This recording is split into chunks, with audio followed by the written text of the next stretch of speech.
Welcome in, everybody, to the best in paranormal podcasting. This is Darkness Radio. I'm Tim Dennis. Got a very interesting, very good show lined up for you today.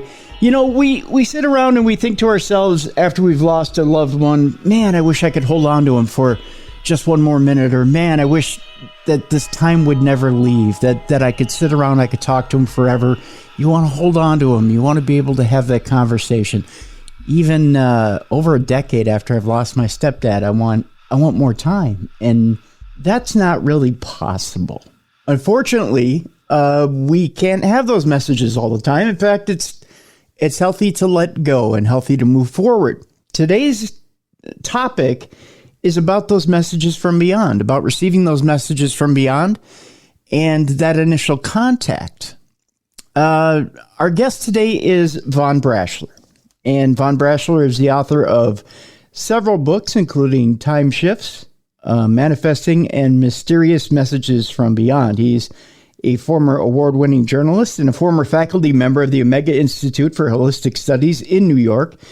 He's led workshops throughout the U.S. and the U.K., and he's a lifetime member of the International Theosophical Society of Adyar, India. I don't know why I trip over the word theosophical, Vaughn, but I do.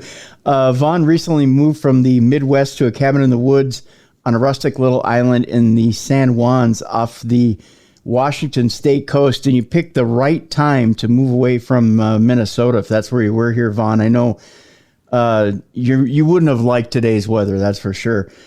He joins us from Anacortes, Washington. Welcome to the program. Welcome again to the program, Von Braschler. Welcome, my friend. How are you? Thank you, Tim. It's so good to be back on Darkness Radio.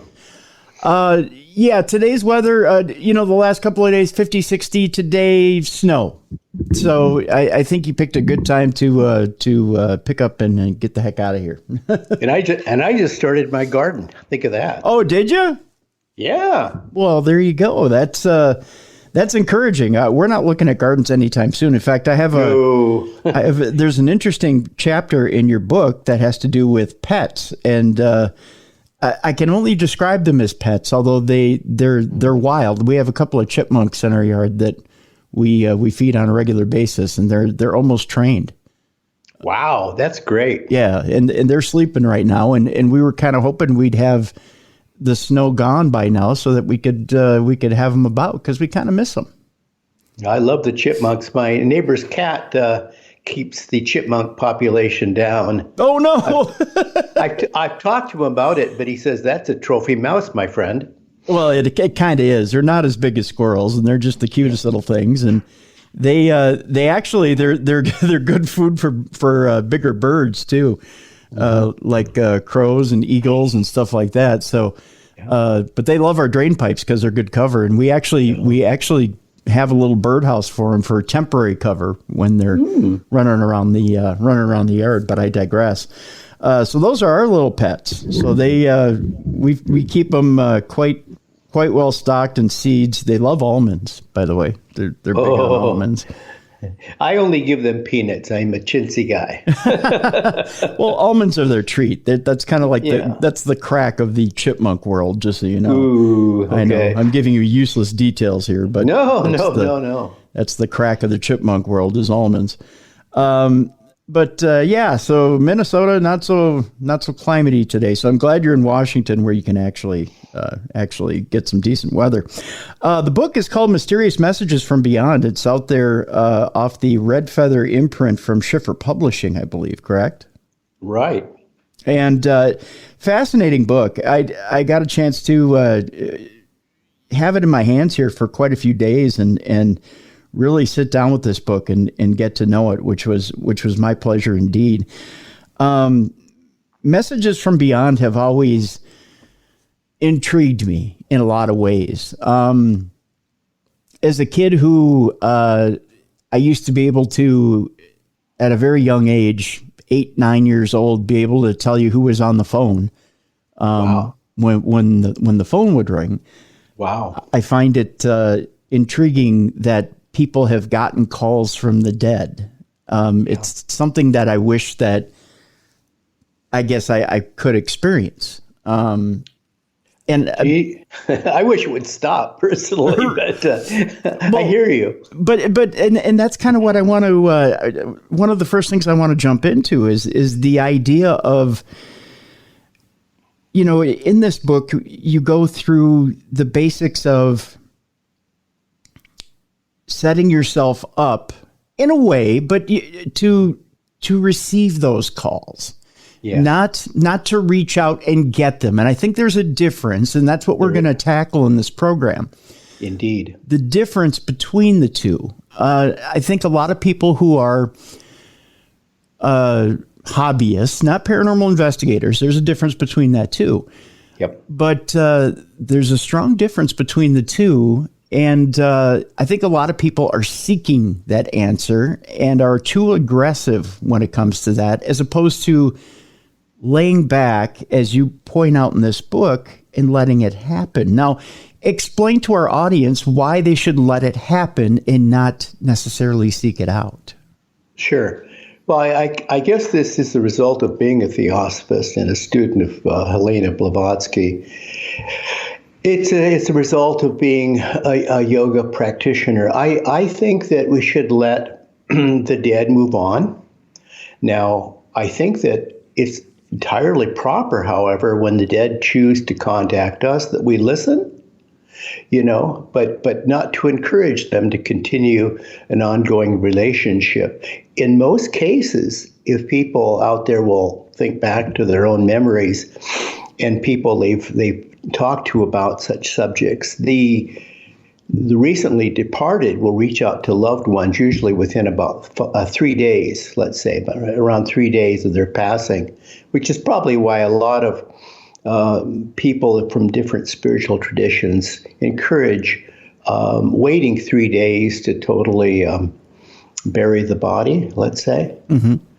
Embalm the body, incinerate the body, whatever you want to say it. There seems to be kind of like a goodbye period, and I've certainly experienced that. My dad came back to me, and now he wasn't standing in front of me, but it was very clear in a daydream that he was standing in the doorway, and he said, "Hi, son." He said, "How you doing?" I said, "I'm doing fine, but you're dead." He said, "Ha, we tricked you. That was your mother who died." And I thought for a minute. He said, "Ha ha, gotcha." He said, "So long, kid." Aww. It was great. It was great. So a joke even in the afterlife, just to kind of throw it off. It was cute.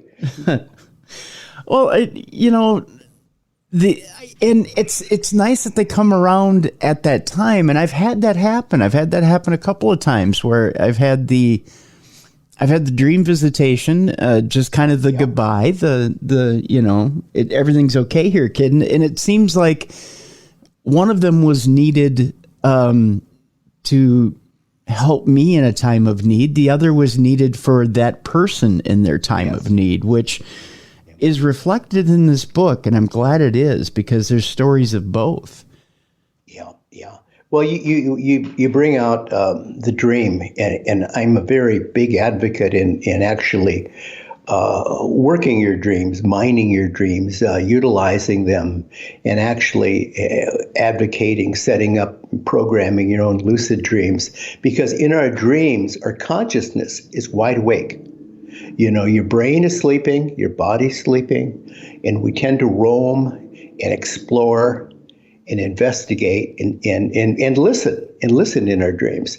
So we're like on one level, a higher level of super conscious awareness, wide awake in our dreams. And that's when a lot of people will have insights, and they'll have communications. And these are totally legitimate. Now, there's a difference, though, between actual sleep and dream and setting ourselves up for communication, like you point out in the book. Yeah. When you're encouraging communication, and again, I say encouraging communication, not reaching out for communication. There's going to be a difference in my words here throughout the program, and I think I just need to clarify for our listeners that this is exactly what I'm doing. Is I'm clarifying, I'm using words carefully throughout this. And we'll explain why as we go along. there's steps here to this, and that in which you need to be completely ready or completely setting up the circuit to reach over to the other side and receive this message. Now, there's obviously got to be a sender, a receiver, a medium, so to speak. Mm-hmm. And tell me what else is in this chain that has to happen. Well, there's 4 things. There's the sender, the receiver, the message, and the medium. Okay. How it's sent. So, when you're sending a conscious thought form, we're talking about thought form projection here. Mm-hmm. Because these are people who are not physically here. You're not hearing with your ears, you're hearing with new ears. So what we're talking about is some people call this telepathy, but this goes beyond telepathy. This is conscious thought form projection. This is intelligent communication. This is intelligent energy that's projected. So when you're actually focused in this sense, you're aware of where you want the message to go. And as a receiver, in receiving this sort of communication, you have to really be keenly dedicated as a receiver, and it's important to learn to listen. My first teacher was the psychic author Louis Gittner. And he told me 3 things you need to learn, Vaughn. He said, you want to write them down? I said, no, Louis, just give it to me and I'll listen. He said, well, there's the key. He said, the first thing is listen. I said, what's the second thing? He said, listen. He said, do you want to guess what the third thing is? I said, listen. He said, you got it. He said, listen, listen, listen. He said, if you listen, there's a lot you can hear, but you have to be ready to listen. Now, this is listening not with your physical ears. It's not even seeing with your physical eyes. This is something new, hearing with new ears, seeing with new eyes. So what we need to do is tune into our inner self, our spirit, our soul, our inner light, our essential life energy, our inner consciousness, and when our inner consciousness is attuned out there and is activated and aware, then we're keenly aware of what's going on. We're truly listening.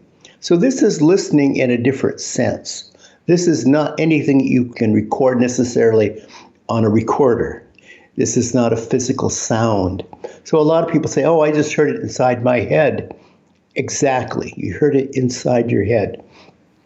So, you need to learn to actually listen and be dedicated to listening. There's a whole bunch of questions that come up when you bring that up. Mm-hmm. The first one that comes to mind is, how do I trust that voice in my head? How do I know it's real?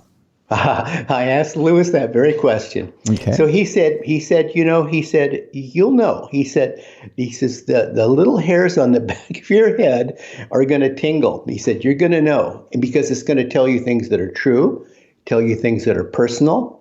There'll be a real connection. He said, and there will be nothing frightening or nothing artificial or nothing confusing about it. This is the indication. So I would hasten to add that Louis, like Madame Blavatsky, always cautioned against mediumship, and I would caution the same thing. Don't seek out the dead, don't try to invoke spirits, but if they reach out to you, listen. You don't know who's calling to you. It could be somebody from afar who needs your help. Could be somebody lost. Could be someone calling for your attention, living or dead. It could be somebody, actually in the future. I mean, in terms of our intelligent energy, our consciousness, when we really activate it, it becomes attuned to the greater consciousness. And in that sense, it's been called higher consciousness.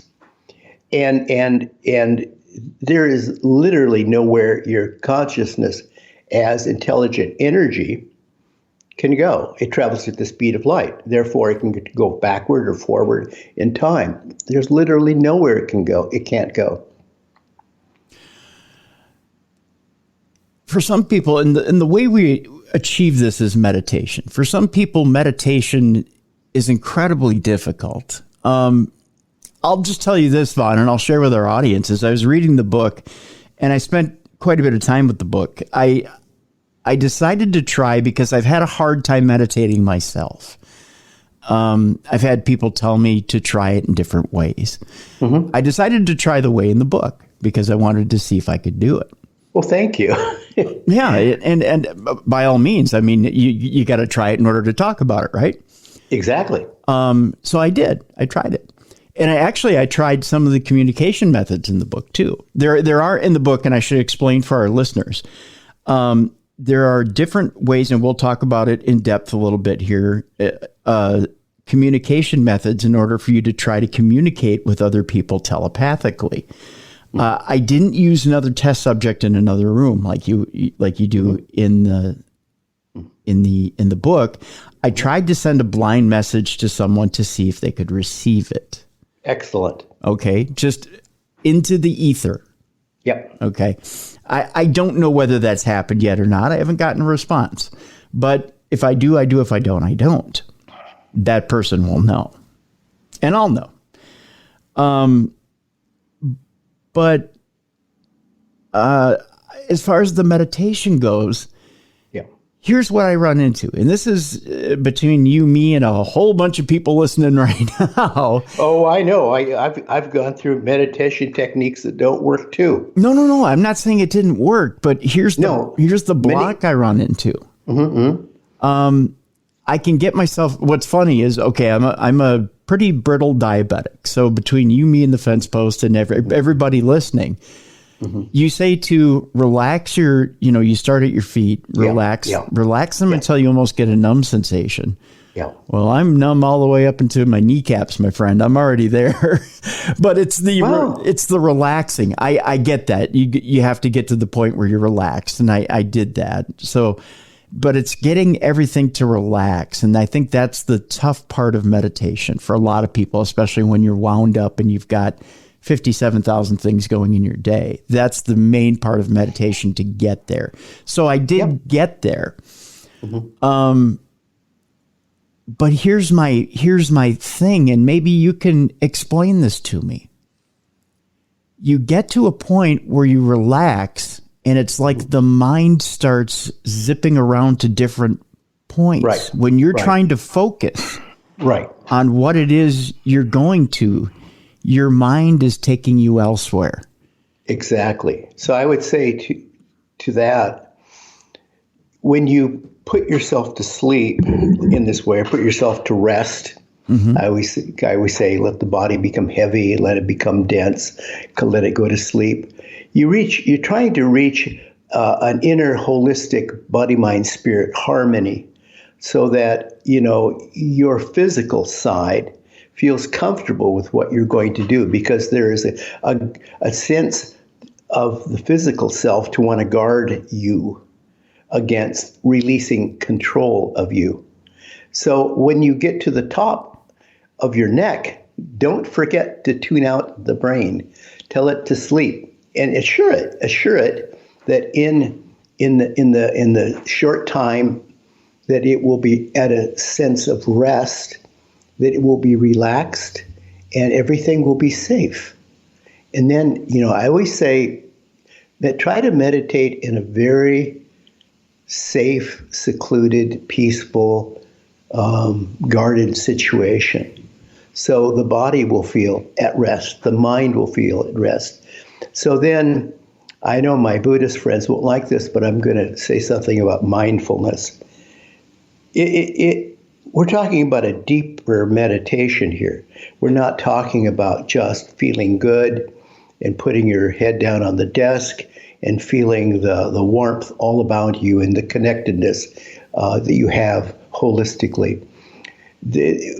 We want to reach a point where we leave the body, which is alien to Buddhist thinking. Okay. You actually leave the body, and your consciousness leads the way. And when I say it leads the way, you're taking your subtle energy bodies, your emotional body, your mental body, your causal body, your Buddhic body, so forth, your Atmic body, and you leave. And every one of these subtle energy bodies you possess can leave your physical body, can separate from it, because they are non-physical energy aspects of you. And everyone is energized by this same intelligent energy that we call consciousness, or some people call chakras. Mm-hmm. Right? Mm-hmm. Okay. Same thing. So when we talk about consciousness, or we talk about energy, when we talk about the seven rays, when we talk about the essential life force, we talk about our spirit, we talk about our consciousness, we talk about our subtle energy bodies, we talk about our chakras. We're talking about the same ultimate reality, which is universal consciousness. I don't want to leave any confusion here, masking this in a series of words. Right. This can be very simple, but when we reach this level of consciousness, it is like reaching behind your television and pulling the cord so that no energy goes to your television or your computer or your stereo or whatever you want. And it is now not being artificially fed by this pocket calculator we tend to call our brain or our mind. It is now in surrendering our conscious awareness, our attention, to a supercomputer that dwells within us, our true self, our higher self, the spirit that dwells within us, our own higher consciousness. And then when you reach that blackness within you, out of that blackness will come the light. It will come the energy. So I always tell people, leave the spinning dials and in the beautiful sound inducements. Leave all these artificial techniques behind in meditation. The humming, the mantras, all of this, the visual and audio inducements. These things will tend to help you relax, but at some point you need to suspend them, because you can no longer, if you're going to reach this level of inner consciousness, you can no longer be processing words and thoughts and impressions. You can no longer be hearing and seeing and smelling and touching.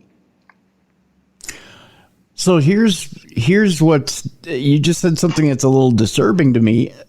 Okay, so you get to that blackness. That's where I got to, that blackness, and then I passed out. Yeah, what you need to do is go beyond the blackness, because the blackness is you trying to refocus internally into what is there. And I always advise people to begin to focus then on a clear blank slate. It might help to think of a whiteboard in front of you, in front of your mind's eye. And on that slate, you can see things. You can see what you want to discover. If you're actually sending conscious thought forms, then you actually begin to write on that blackboard what you want to see, where you want to go, when you want to go, and how what outcome you want. This is simply manifesting our reality. But if you're listening, you want to reach this point too, and have a clear blank slate for something to appear. See? So I think that when we look into the blackness and there's no thought and no impressions and no sensory awareness, perception going on, then at that deep level of meditation, then we look into the blackness. And in that blackness, we find our consciousness, our true self, our real self, our inner self. And that is what listens. Interesting. I find too that there's times where even when I'm in deep meditative thought or prayer, that I'll blank out too, and I'll just pass out, which is kind of weird. I don't know if I'm trying too hard or what the deal is, but I don't know.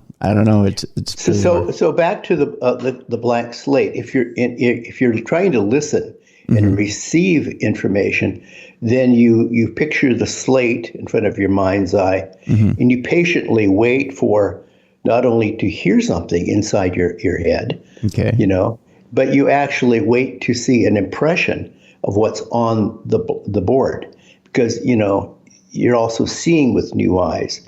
So you begin to this is how people will see things. They'll say, I saw it, but not with my eyes. I saw it in my head. And they say, oh, that was your imagination. But here, if you truly put your brain to sleep, this pocket calculator we carry around with us, our brain, is no longer processing memories. It is no longer fabricating based on what it knows from its previous frame of reference. It is now processing totally new outside information. So it's at that point where you start to see the slate that you can start to send the message, so to speak. Or receive the message. Or receive the message. Yeah, but we have to be in a receiving mode for it. It helps to if someone is trying to send you a message, you don't necessarily have to go into this deep meditation, but you have to get very still, and you have to tune out off your brain and go within yourself. You say, go within and listen. You have to listen with new ears and see with new eyes. What if you're still caught up in the same old stuff? I mean, well, you have to put that stuff to the side. This is a world of this is the shadow world. This is a world of illusion. This is a world of abstract things that compete for our attention. A lot of shiny objects in front of you. Yeah. And are any of them all that important? Doesn't seem like it. No.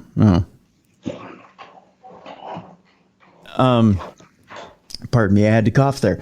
I get what you're saying there. So when we get to that point where we're starting, or we're there, the question remains, the voices that then come forward. I get that you say that the hair should start to kind of raise on the back of the neck, and you should start to get a feeling. How do we discern what's a good feeling from a bad feeling, and what should be trusted and what shouldn't be trusted? You just have to be able to trust your inner self. You're not going to, first of all, since you've kind of put your brain to rest, you're no longer going to be processing, what would we say, we tend to process information and evaluate information. Analyze is the word. So our physical brain is analytical. It's always analyzing things. It weighs information. It measures information. These are very human physical terms. These are things that can't be necessarily weighed and measured in the same way because they're not physical. These are the things that are beyond the physical. These are the big questions from the spirit realm that are really, really important, And sometimes we have to stop processing silly old memories inside us and really learn to listen to what's out there, the cosmic intelligence out there. I know with you were starting to hear music even before you began to meditate. It was almost like you were hearing. A lot of musicians say they hear music similar, like they just hear it and then they play it. But true. But to you, it was almost like you were. The way you describe it, it was almost like you were hearing the music of heaven. It was, and the first time I heard it, though, it was like a top 40 station. So it was kind of funny. I thought, gosh, I said, do I have a filling in my mouth somewhere on one of my teeth that's actually allowing me to bring in radio waves? And I actually researched that. It's incredible. But I sat there and I listened to this music, and what it was trying to do was get my attention. because there was something I needed to see.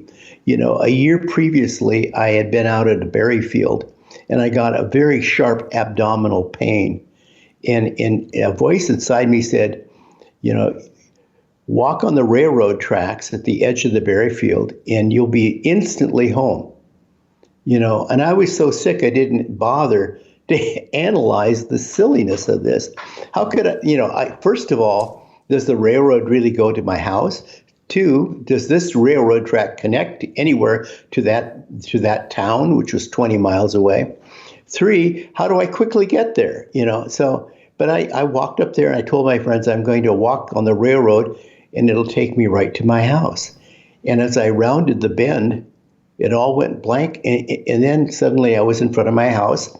And I remember stepping off the high railroad tracks, walking to my front door, and then telling my mother how sick I was, and then barely making it to the hospital in time for an emergency appendectomy, because my appendix had burst, and I did need to get home instantly. And I minimized how I got home. I didn't really explain it, because nobody believed me. Nobody believed that this could have happened. My friends insist that, oh, no, this couldn't have happened. I never told my mother the whole story. But then a year later, I'm out there and I hear this music. And I'm trying to think where the music is coming from. And I look to the front of the house and I realize I'm forced to recognize the truth that the railroad track did not stop in front of my house. There was no railroad in front of my house, ever. Great. So years later, I thought, well, that was really weird. And I'm living on Mount Hood in Oregon. I'm working for the newspaper. And I'm walking along in the woods, along the river, the Salmon River, up in Brightwood, Oregon.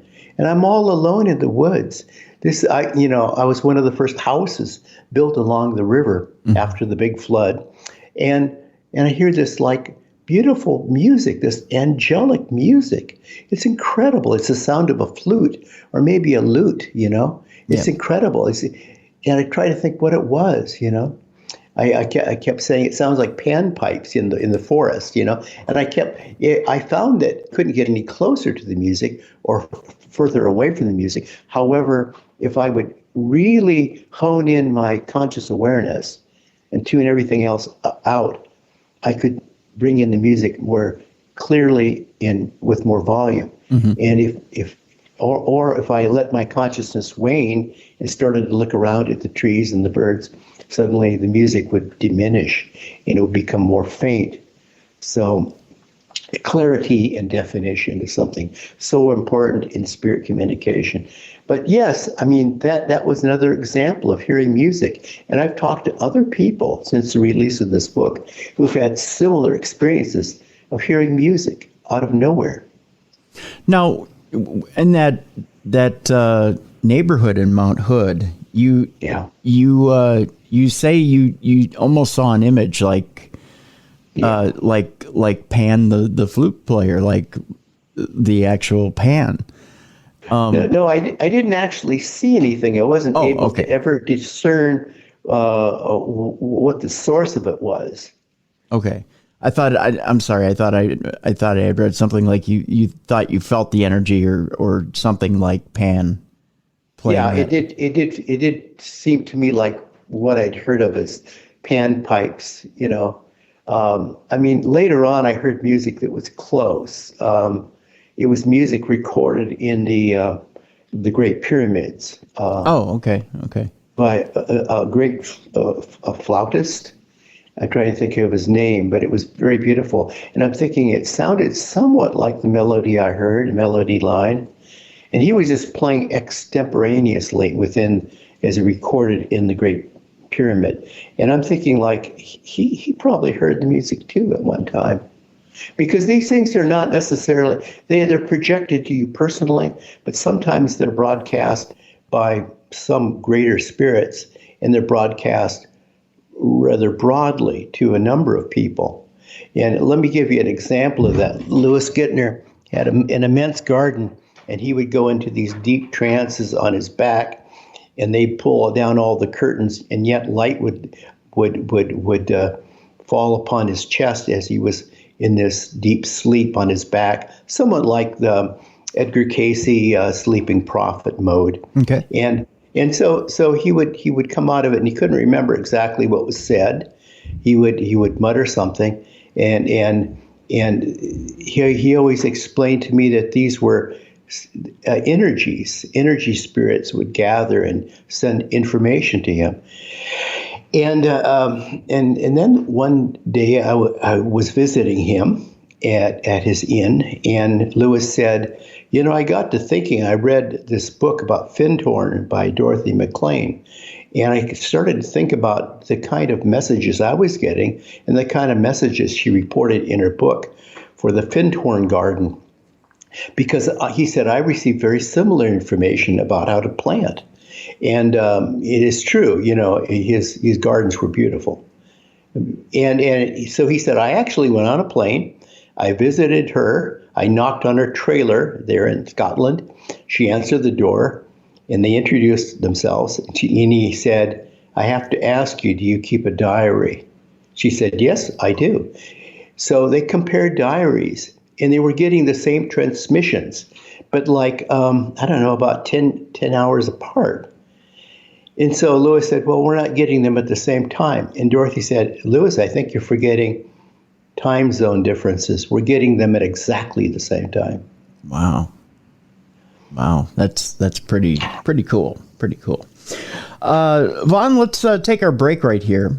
And when we come back, quite a few things I want to talk to you about. I also want to let our audience know a little bit about the difference in the second half of the program as to why we can open ourselves up to a channel and be receptive to messages from the other side, but why we shouldn't go out and seek them. That should be one thing we'll talk about. The other is why you call yourself a reluctant ghost hunter. We'll tackle that in the second part of the program. So our guest is Von Braschler.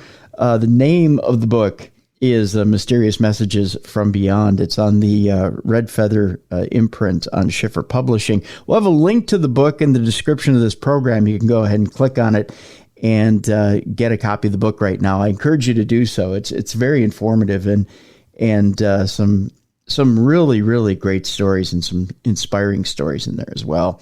And some stories in there that will, I think, actually put your mind and heart at ease when you read them as well. So go ahead and click that link during the break. When we come back, more with Von Braschler here on The Best in Paranormal Podcasting.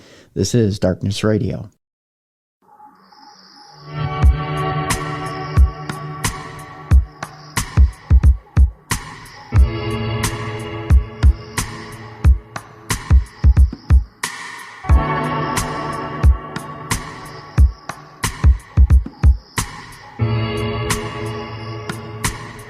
Welcome back to the Best in Paranormal Podcasting. This is Darkness Radio. I'm Tim Dennis. Our guest is Von Braschler. The book is called Mysterious Messages from Beyond. There is a link in the description of our program to click on, so you can pick that up. The book is by Schiffer Publishing and the Red Feather imprint. So we want you to pick up a copy of that today. We've been talking about how to reach out and communicate with the other side, or actually reach out and get communications from the other side. I'm clarifying because as we're talking to Vaughn, there's a difference as to why you want to maybe make yourself available, send out some thought forms, retrieve some of those thought forms. But let's get into this part of the program now, Vaughn, as to why you may not necessarily want to be reaching out to get those communications. Tell us why we shouldn't probably be so eager to go out there and get those communications. Well, Lewis Guttner always told me, he said, be very careful. He said, if you go out there and wander, he said, because, yes, he said, you can go out there, but keep in mind that it's a very busy place. And he compared it to a train station with people coming and going from all time zones and all orientations. And he said that, a train station can be a dangerous place. He said, you don't exactly know what you're getting. It's a place of great confusion. You can easily, he said, get on the wrong train. You can easily find yourself with the wrong companion as you ride in the train. So he said, don't seek it out, but if it comes to you, be ready to listen, you know. And I think that's good advice.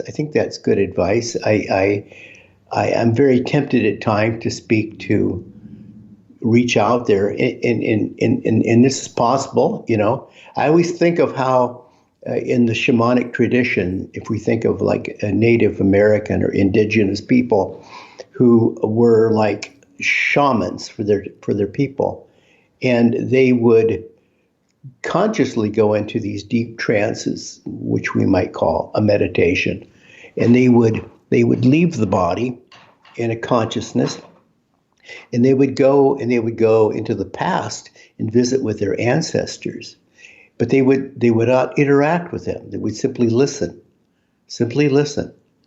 you know. Think of what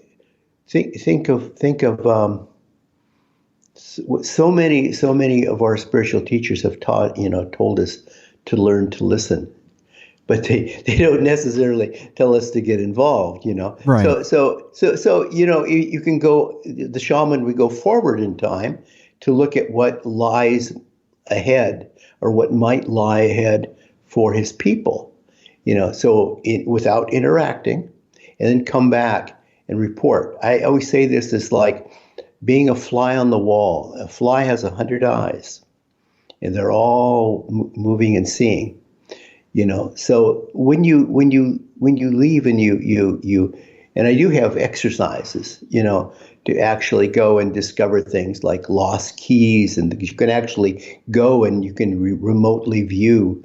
But in good remote viewing, you go out there and you observe. You don't interact, you know, because you don't want to interfere necessarily with the intelligent energy that's at work there. There's a certain code, you know, if you will, you know, there's a certain karma you don't want to necessarily interfere with. You can actually visit yourself in the past. And if you try sending energy to yourself in the past, you're going to find that the energy is going to bounce back to you in the present. Because, you know, you really can't and really shouldn't get involved there. But there's literally no place and no time you cannot visit in consciousness, because your consciousness is, after all, intelligent energy that travels at the speed of light. That's an interesting concept. Because, you know, we always think to ourselves, well, if we could travel in time and we could do it through consciousness, there's always been this what if discussion, is if we could do it, could we go back and change things? If we could truly time travel, and you know, you have movies about butterfly effects and things like that. But when you bring up that even if you travel through consciousness, you can't change things, even if you wanted to, it's an interesting tidbit. Yeah, I mean, it's true, because consider that when you go backward or forward in time, and you go to a distant place, even in the here and now, and you're going in a consciousness or energy body, you have no arms, you have no legs, you know, you can't shake hands, you can't, you know, shoot Lincoln's assassin with a gun, you know, you can't sign a contract. You can't dig for gold that you know is there. You lack this kind of this physical traction we have in the here and now. But you have something much more valuable to gain, and that is the knowledge, the foresight, and awareness you bring back with you. This is like impactful on a very personal level. But Vaughn, as that energy that's come back to observe yourself, could you be that ghost on your shoulder that gives you that weird feeling to get out of the way when you should be getting hit by that car at that particular point, or whatever that event is happening at that time? Could you truly interfere in that way? Well, I think that you're going to bring some awareness with you from the past. I think that all of us not all of us, but many people seem to have some previous awareness. It's like, if you want to say, it's like muscle memory. You have some awareness of the past, and of course your consciousness does have some awareness of the past. Your consciousness, unlike your physical mind or body, has an awareness of where you've been and where you're going. It is timeless. It is your inner spirit. It is pure energy. It is your eternal life force that'll continue. It, of course, has some awareness of where you've been, and it has some insight as to where you should be going in this life if we can actually get in touch with our inner self. Well, then that brings up another good point. Is there a way to, when you're in the state, when you, let's say, reach that inner consciousness, when you're meditating, is there a way to look forward? Do we have a way to look forward or receive messages from a spirit that could say to us, you know what, you do have this in store, rather than just the vague messages we get at times? Absolutely. Well, with my recent book, Manifesting, it shows how to use thought forms to create or visualize real change in your life. So as a sender of conscious thought forms and projecting our conscious thought forms, you can actually reach out. And you can also do this as a listener. What you do is you go deep within you. You see a blank slate in front of you. You, with your mind's eye, begin to draw or paint a picture of where you want to go, what you want to see, what you want to hear, what you want to learn, and then you actually add the finishing touches of actually doing that, and then you use that as a roadmap to project yourself. I mean, I kind of like lay out steps how to do this, so it doesn't sound as fantastic. When you break it down to 3-4 steps, it actually becomes doable. And you can actually program where you want to go and what you want to see and who you want to observe. And you can actually project yourself. This is remote viewing at its finest. Remote viewing isn't just for the psychically gifted. It's for those who really, we'd say the wise, the craft of the wise. So it is those who learn to see and those who learn to hear with new eyes and new ears. In researching this, I thought, well, what'll Christians think of this, or people of the Judaic-Christian tradition think of this? And I found, I think I'm remembering the number, I found 37 references in the Old Testament and the New Testament relating to essentially learn to see with new eyes, learn to hear with new ears. All the great teachers have always admonished their students to do this. That's true. And yeah, reading the book, you have specific passages even of where it says right there to basically open your ears and to listen and to open your eyes as well. And it's astonishing how it all lines up, to be honest with you. I want to ask you why you call yourself the reluctant ghost hunter. What brought this about?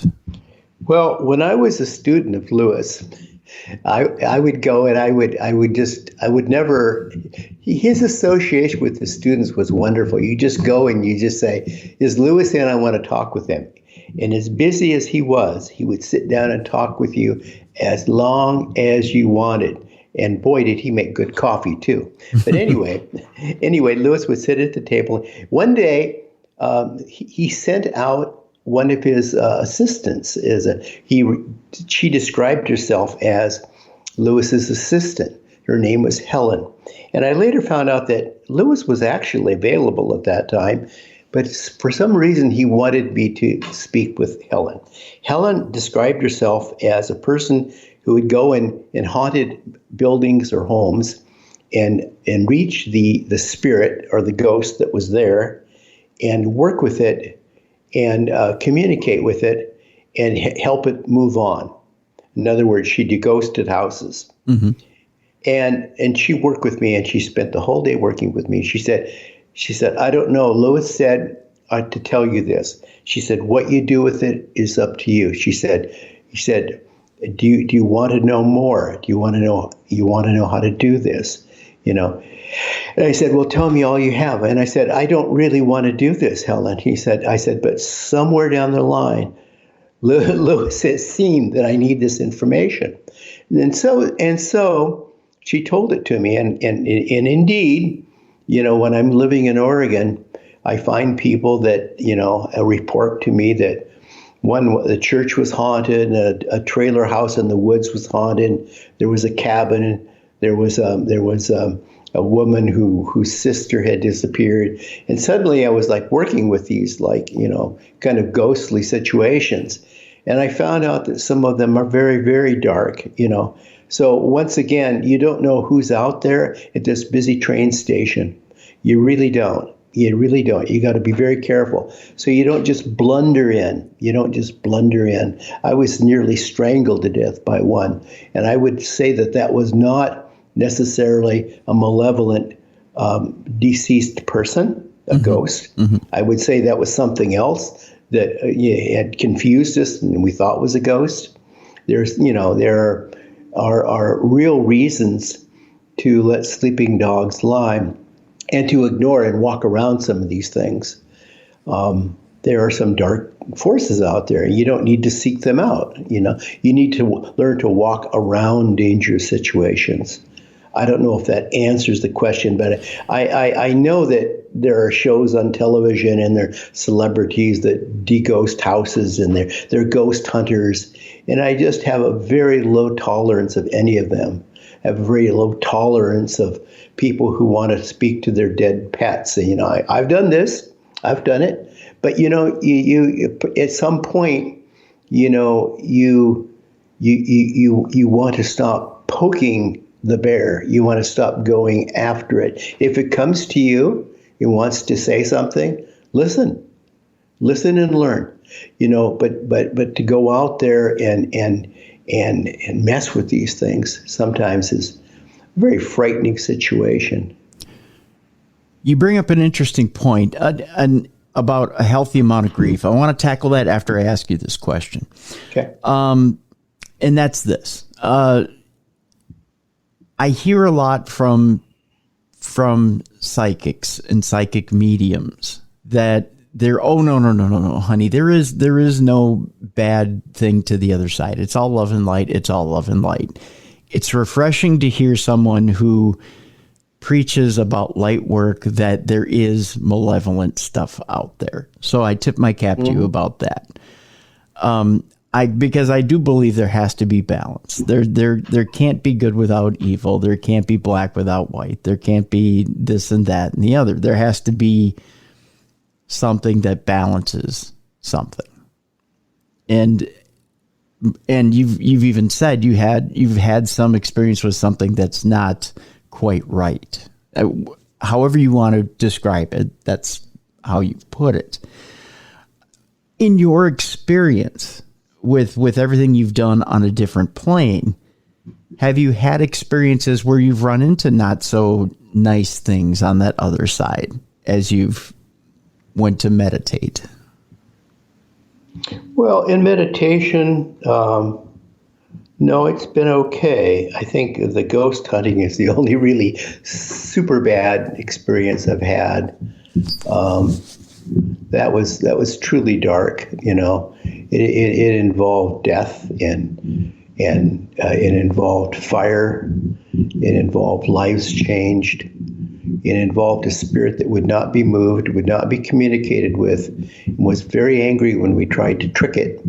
It's like Helen's little tricks with the mirrors and the salt and all of that were effective, but there are some dark forces out there, and I don't want to frighten anybody because there's not a lot of it, but you have to be able to walk around it. You do bring up one of the stories from the book that absolutely chilled me. It was something that Beer City Bruiser and I talked about yesterday on Supernatural News, and that is, and actually it came up a little earlier this week on a podcast I did, and that was the unimaginable scenario, and maybe you can put my mind at ease on this one. You talk about that 3-day period when we have other work to do. It came up somehow this week. We were talking about where would you prefer to be buried? And I said, if I were going to be buried anywhere, it'd be in a mausoleum. Oh. And I was asked why. And I said, well, because if you ever see what happens to a grave after a decade or, half a century or whatever, after years of, and Vaughn, about Minnesota winters. Yeah. There's freezing and thawing and flooding and in the ground, and if they ever exhume the body, you look down there and it's nothing but bone soup, right? Yeah. So I said, imagine, if you will, my worst nightmare is this: if you've ever seen in certain horror movies someone get buried alive, my worst nightmare is being buried alive. I mean, that, to me, the idea that if your soul was at the end was ever trapped in your body, being one, buried alive, or two, having to watch your body become bone soup inside of a casket, to me, that is nightmare fuel. Okay. Yeah. So if I'm going to be trapped in a casket, I'd rather be in a building where, it's nice and people come by and it's heated and all that other stuff, as opposed to that or being set on fire. I said, being set on fire seems cruel and unusual. And then I read the story in the book about and essentially we'll just kind of give it the end of the story a quick recap, which is that this man who had went and grabbed his mother out of his sister's care and decided to take care of her for himself, and she had dementia. Decided that, and he couldn't take very good care of her, put her in a nursing home. She died in the nursing home. And then he went and lived in one of his apartment buildings that wasn't very well kept, if I remember right? Correct. Okay. So he passes away shortly after she passed away in his apartment building. A decision had to be made, and the sister made the decision to have him. No, it wasn't the sister. It was friends that had made the decision to have him cremated. Right. Because something had to be done with the body. And obviously cremation is the cheapest way of doing it because, you don't know what he has in his bank account. It may not have been much. But then the phone call that comes into the sister is angry. She's getting very angry phone calls from this gentleman. He swears at her in words that she hadn't heard since they were children. Yeah. And one of the things he starts yelling about is that he's burning. Yeah. Ultimately, when the body was cremated, there's a call, and it was on her voicemail. And for a long time, they would play it. Different relatives would listen to it and say, "Oh, yeah, that's your brother." And then mysteriously it disappeared. And then mysteriously there was no record of ever having received the call. But there were a lot of people involved. But incidentally, I'll say that the family involved here wasn't really crazy about me reporting this. They were fine with me getting all the information in detail, which I tried to do. But I had to mask all of their names and locations because it's kind of a raw subject. But to the point when he was cremated, he screamed, "I'm on fire! I'm burning! I'm burning!" and said some terrible things and screamed. And then after that, the call stopped. So I think that, your question, how do you want to end up? I'm going to say I want to be cremated. I think the bones remember, I think it's better to burn us to a cinder. There should be no physical aspect of us yet alive, because, well, I don't know. I think that every part of your body knows what every other part of your body has experienced. And those bones lying in the ground, sometimes I think they have a memory. I don't know. I think they do. And I think that in his case, when he was cremated, all the communication stopped. The communication between he and his mother, or he and his sister? He and his sister. Okay. So you're saying that, but why would he say he was burning then if the communication stopped? He was burning because he was cremated. Right, but you say after the cremation, the call stopped. Okay, so but you're saying he was feeling it as that last call was going on, and after he was ash, it was done. It seemed that as he was being cremated, he had one last call that went out. Oh. Which you can imagine haunts the family upon hearing it. Yeah. That, again, nightmare fuel. Yeah. But these stories are really not that common, you know. Mm-hmm. Mostly, if we do receive calls from the recently departed, they're loved ones who are saying, you know, goodbye. That's what they're saying. It's a way of saying, you know, I'm gone, but, you know, remember me. They're usually very friendly. He's usually not like this. These are unusual situations. You know, when the telephone was first invented. Well, let me ask one last question. You can continue that thought. So with that gentleman, do you believe then that gentleman is not going to pass on like most other people? Is that gentleman now going to be an earthbound spirit? I would say no. Really? Yeah. Well, why is that? There's no sign that anyone has been contacted by him since his cremation. Now, and I think a lot of people, you know, they think, well, what makes a person a ghost, you know? And I think when we die, and it's kind of a complicated question if you think of it, but when we die, there is a lot of times confusion and reluctance, and there's fear. There's fear to move on. There's reluctance to admit you're physically gone, dead. There's a confusion as to when we die. If you die like in an accident suddenly, you know. So we tend to think of these are the ghostly situations, but I think it's hardwired.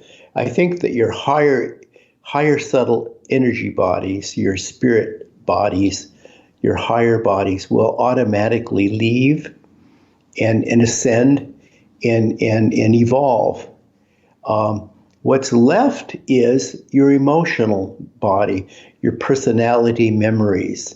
These are the imprints that are left with us. And sometimes these remain because, not with everybody, but I think with some people, you know, there is a reluctance to move on. There is confusion. There is fear. This is sad. This is why people like my friend Helen would go into homes and try to meet with these people and communicate with them and help them move on. It's just an aspect of you. Mm-hmm. It's not your whole soul or spirit. It's just an aspect of you that's left behind. It's your emotional body, your personality level imprints, and they're kind of in a sense they're haunted by memories. Right, and that's kind of what you've alluded to. What you believe an earthbound spirit is. It's just that emotional center. But think of the emotions that this guy had before he passed away. I mean, there was real hatred there towards the sister. Anger and hatred, and resentment, and yes, all of that. And there was loss there too when it came to Mom. Loss, yes, and hanging on. Yeah, like the sole survivor, hanging on. It was rather sad. It was a sad situation, I mean, if that's not a perfect mix to create that emotional center to be hanging around, I don't know what is. Yeah. So that's why I asked that question. If you believe that maybe part of him at least might be still sticking around. I don't think so. No? Okay. No. Okay. You were saying about the telephone. I'm sorry. The telephone. A lot of these things, like the brother and sister, will come over the telephone. And this has been happening ever since the phone was first invented. In fact, it happened with telegraph operators in 1913 in London. David Wilson was a telegraph operator who received messages that were, let's say, of an uncertain source. They came out of nowhere, messages from beyond. And then when the phone was invented, I remember looking up early phone charts. They would publish them in newspaper. You could call John Doe on 3rd and Elm, and it would say that his phone was number 25. He just dialed 25. It's like that's how sophisticated it was. And in the early days of phone, people began getting messages from the recently departed. It's like, oh, we have a way to communicate. Now, if you think about it, our consciousness, our energy, is like electromagnetic energy. So it seems perfectly plausible to me that spirits of any sort would want to use electronic devices. And yes, people have actually seen things on the television. They've seen things on computers. I remember getting a message which was very bizarre when I worked for the newspaper, and obviously a message from beyond. Telephones in particular, even cell phones, people would get messages. And in the early days of the telephone, they noticed this was incredibly prevalent. And so it's like, wow, it's like a lot of ghosts out there wanted to talk with their relatives. So they actually, people like Bell and Edison, they were actually trying to think about manufacturing a spirit phone to talk to the dead. And people would bring phones, from home, and they bring them to church to speak to the dead. Now, these are phones, mind you, that weren't connected to anything. These were disconnected phones, and yet they were getting messages. There's a long, long history of this. Yeah, it's amazing how something as simple as RF energy or EMF. It's such a simple energy. It's such a lower frequency energy, but it seems so simple to send communications on, and it pierces a veil so easily. It's yes. Yeah, it's amazing at that. I had alluded earlier to when you had mentioned a grief period. You were talking about pets and people and their pets. People bond with their pets quite easily and deeply at that. Oh yes. And I know, and I've even felt it at times. You talk about in the book feeling a pet, sink into a mattress while you're laying there, or but there's a tendency for pet owners especially to want to hold on to that pet long after that normal time. And but the question is, what is a normal time? What is a normal grief time? We say for a human being, there's that 3-day period after they've passed away, and then they move on. We remember them from year to year. We remember their birthdays, and it seems like over time, the memories are still there. The grief fades a little, but we still tear up. But with pets, even though we really do tear up, even 10, 20 years afterwards, or we still have that, that crushing feeling when you think about a pet, because, it was that pet is like a kid, it's just that bond. And you think to yourself, well, if I could have him by my side one more time right now, I'd do it. Yeah. What is that normal grief period? And you do have those people that say, you know what, I would go to a pet psychic tomorrow if I thought I could talk to Sparky. It's true. It's true. When is it that time to let go? Well, time is a funny thing. We observe time here only because we have wristwatches, I suppose, or sundials or whatever. Mm-hmm. But in the greater scheme of things happen when they happen. It's a way of measuring change, and things will happen when they change. It's like there is really no, in the greater scheme of things, no such thing as time. It just all runs together. So you think of that song, Mr. Bojangles. Mm-hmm. After his dog up and died. After 20 years, he still grieved. This is the way people are about their pets. I used to have a podcast years ago called "Healing with Your Pet: Our Psychic Spiritual Connection," and the people that would call in and with concerns about their pets were people who still grieved over their lost pets. Your pets will come back to you, people. They will return to you. I'm confident of that. Or they'll move on. As one of my cats told me from the beyond, I'm fine. They said, but learn to be a better pet owner. That was her advice. Learn to be a better pet owner. So I think that our pets will naturally come back if they feel a great emotional attachment. I think part of them moves on. Mm-hmm. Their higher spirit moves on.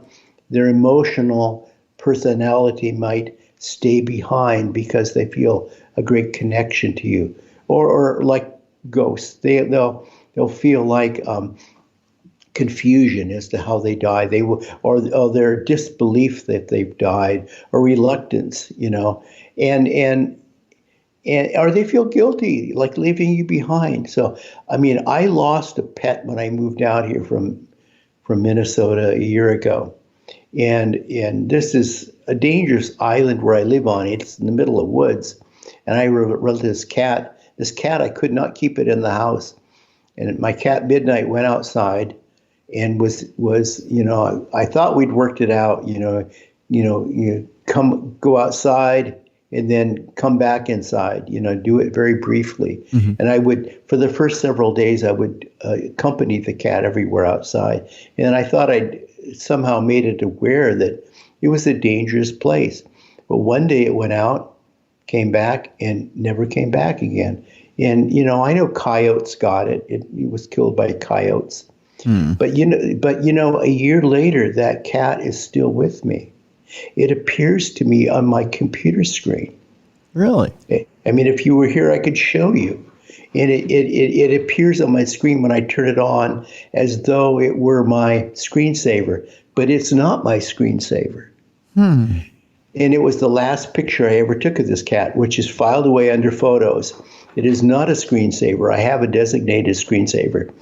And from time to time, it just comes back.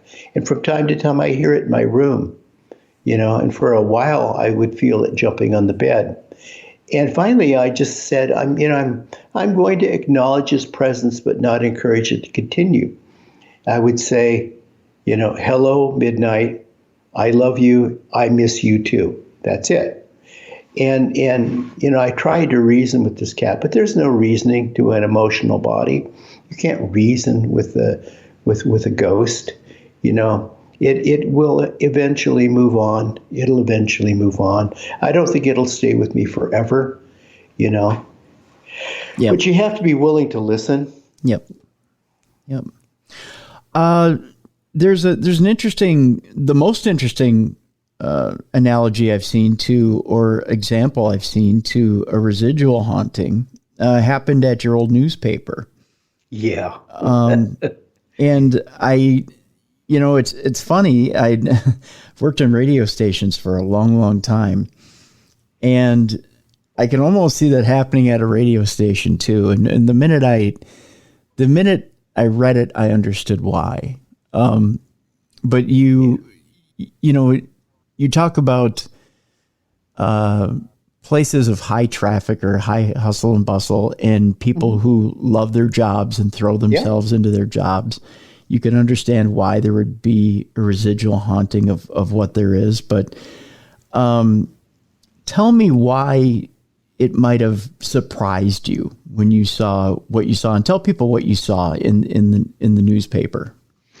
Okay, so I was one of these people who had a key for the building, and I would go and work late at night. I mean, I was really focused, and I guess maybe this is why the ghost at the newspaper identified with me, because he was very focused on working too. Long after his physical life was over, he was still there working away. And I noticed that I would go and I'd lock the door behind me, and I knew I was the only person in the building. There was only a light where I was working. The rest of the plant, the newspaper plant, was dark, silent, and unoccupied, or so I thought. And I would hear the big doors, the heavy doors that led from the composing room to the press room, open and close. Now, I'm not the world's strongest guy, but when I opened those doors, I had to use both hands and pull hard. It was not easy to open those doors. They were big, heavy doors. Yeah. But they would just open and close, boom, boom. And I knew what they were because it had a definite sound. It was not a typical door. And then I just kind of ignored it. And then as the evening wore on and I continued to work, I was working in the break room because that's where the snack machine and the coffee machine were, of course. And so I'm working there, and I hear then another part of the building, the front end, where people would come and from off the street and they would go to the counter. And that's where the ladies would be working. Now, at that time, okay, this is a few years back, and we were computerized, but there were some of these older ladies up front that still like to have their old Remingtons up there, right? Mm-hmm. And I could hear this click, click, click, click, click, distinctly the sound of a typewriter. And then you hear that when it comes back, right? Yep. Carriage return. And then click, click, click, click, click, click. And it occurred to me years later, why didn't I go and check what was actually printed? Now, there might not have been paper, but it should have made an impression, the key striking the spindle, mm-hmm. the rubber spindle. So, but I knew there was somebody there. There was somebody there, and in my mind's eye, I tried to get very, deep and concentrate and meditate and try to listen. And I saw a man a hunched over old man with one of these like dark green visors like accountants wear. And I'm thinking like he was a compositor who worked at the newspaper. I don't know, but it seemed like somebody was working the night shift. Forever. That was no surprise. I read that, and to me it didn't seem surprising. To me it just seemed dedicated, and that to me it seems like having I guess having worked in media most of my life, I understand the dedication. I think I'll still be sitting behind a microphone when I pass away. To be honest with you, could be. I'll still be editing files. I think that's just the way things will go. Yeah. I think I want to wrap up today, if we can, Vaughn, by telling kind of a beautiful story that has to do with a tenant and a friend of yours who, when she moved in, she was battling cancer. Can you tell us a little bit about her? I started getting telephone calls when I worked at the Theosophical headquarters in Wheaton, Illinois. And I had been there a short while, taking over from a man who'd kind of started the book program. and I'd done it for many years. And so I was sitting in what used to be his desk, and on the desk then was an old, landline phone. And that was used to be his phone. It used to be his extension number. And I hadn't been there too many months, and the phone started to ring, and I would get these series of calls from what sounded like an elderly man in India. Although I would say that an old landline back then, a long distance call to India, the calls were crystal clear. Amazing, as though he were in the next room, and which was unusual for a landline, a long distance call like that at that time. And he would talk to me, but he would not respond to anything I said, and it was odd. But he would say like, I want to invite you, sir, to on a lightning tour of India. And he kept asking me this, to go on a lightning tour of India. He said, I do this in the late fall, and I take people, and it changes their life forever. And I want to invite you, sir. And I would say, I think you're trying to reach my predecessor. I said, no, I am calling you, sir. And I went to the other building where actually sometimes we would get calls, and then they would route them right to the extension numbers. And I asked the lady, I said, did you get calls, these series of calls from what sounded like an elderly man with a thick East Indian accent? She said, no, those must have come to you directly. And I said, I don't know how he could know my extension number. And I'm thinking, well, he was trying to reach my predecessor. And so then the last call was, if you will not come with me on a lightning tour of India, sir, I would advise you to meditate in the early morning light. And I understand this very clearly now. The early morning light is pure, pure light, pure energy, pure consciousness. Meditate in pure consciousness. And so I started doing this, and it was profound. He said, this, sir, will also change your life forever.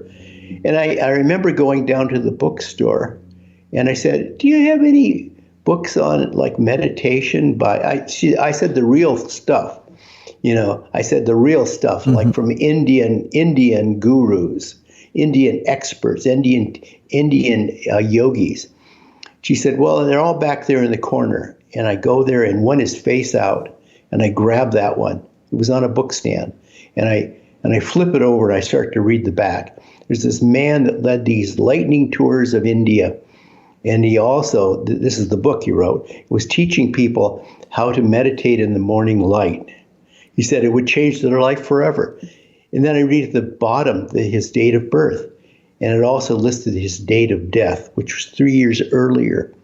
So years later, I had a roommate who was dying of cancer. And it was sad because she'd been an amazing success story. She'd been on the radio, in fact, talking about how she completely cleared herself of cancer, even after her body was riddled with it. But the cancer came back. And I helped her. I helped her by a series of meditations that were inspired by this man of learning to meditate in the light.